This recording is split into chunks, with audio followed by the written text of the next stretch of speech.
In December of 1944, the war in Europe reached one of its darkest moments. Winter settled over the Ardennes forest with a brutal intensity. Snow covered the ground in thick layers. Trees stood frozen and silent. Roads turned into sheets of ice. For American soldiers on the front lines, the cold was not just uncomfortable, it was dangerous. Weapons froze. Fingers went numb. Wounds refused to close. That winter, the German army launched a massive surprise offensive through the Ardennes region of Belgium and Luxembourg. Their goal was simple and ruthless: break through the Allied lines, split the forces in half, and force a negotiated peace. Many American units were caught completely off guard. Some were newly arrived. Others were exhausted from previous fighting.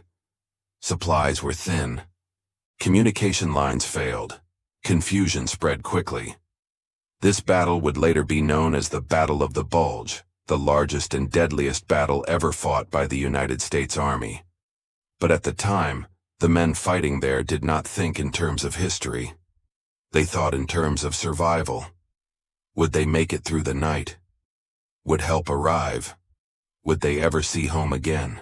Among those men was a 22-year-old American infantryman named Clarence Eugene Sasser. Clarence Sasser was born in Texas and grew up during the Great Depression. Like many young Americans of his generation, he learned early what hard work meant. He was not wealthy. He was not privileged. He was ordinary. When the United States entered World War II, Clarence did what millions of others did. He answered the call. He left home. He became a soldier.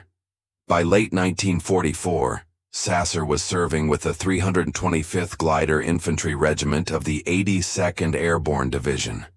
Unlike paratroopers who jumped into combat, glider infantry units often arrived by wooden gliders that crash-landed near the battlefield. They were infantrymen, trained to fight on the ground, often in the most dangerous conditions. When the German offensive began, Sasser's unit was rushed into the Ardennes with little warning. There was no time for rest or preparation. Many soldiers lacked proper winter gear. Food was limited. Ammunition had to be conserved. The cold was relentless. German artillery began pounding American positions day and night. Shells exploded in the treetops, sending splinters and shrapnel raining down like deadly hail. Machine guns swept across open ground. The forest echoed with explosions, gunfire, and shouted orders. Fear became a constant companion. On one critical day during the battle, Sasser's unit came under intense attack. German forces advanced with heavy fire, determined to break through the American line. Explosions tore through the snow-covered fields. Men were hit almost instantly. Some fell where they stood. Others lay wounded and exposed, unable to move. Clarence Sasser was hit by shrapnel during the attack. Metal fragments tore into his body.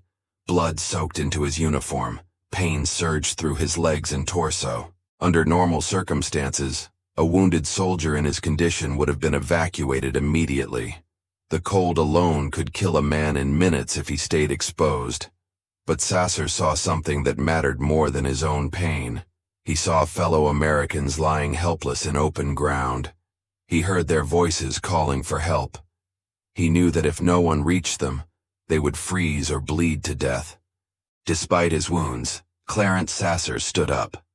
Under enemy fire, he ran forward toward the wounded. Bullets snapped through the air around him. Explosions shook the ground beneath his feet. He reached one injured soldier, grabbed him, and dragged him back to cover. The effort sent waves of pain through his body. His hand slipped in the snow. His breath burned in his chest. Then he turned around and went back again.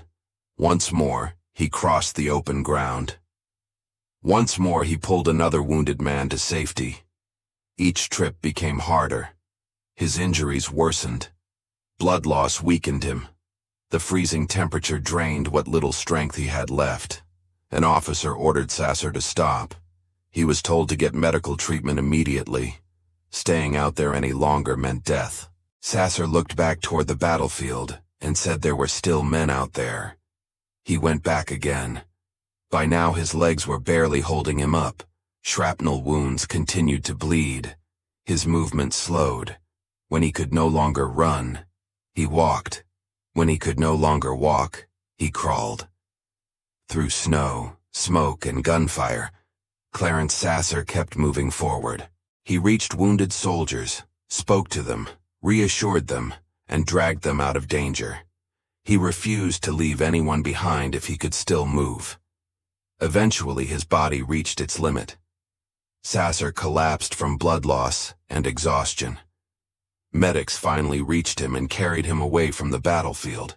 Doctors later said that if he had remained out there any longer, he would not have survived. That day, Clarence Sasser lived, and because of his actions, several other Americans lived as well. In the weeks that followed, the Battle of the Bulge continued with ferocious intensity. American forces held their ground. Reinforcements arrived. The German offensive ultimately failed.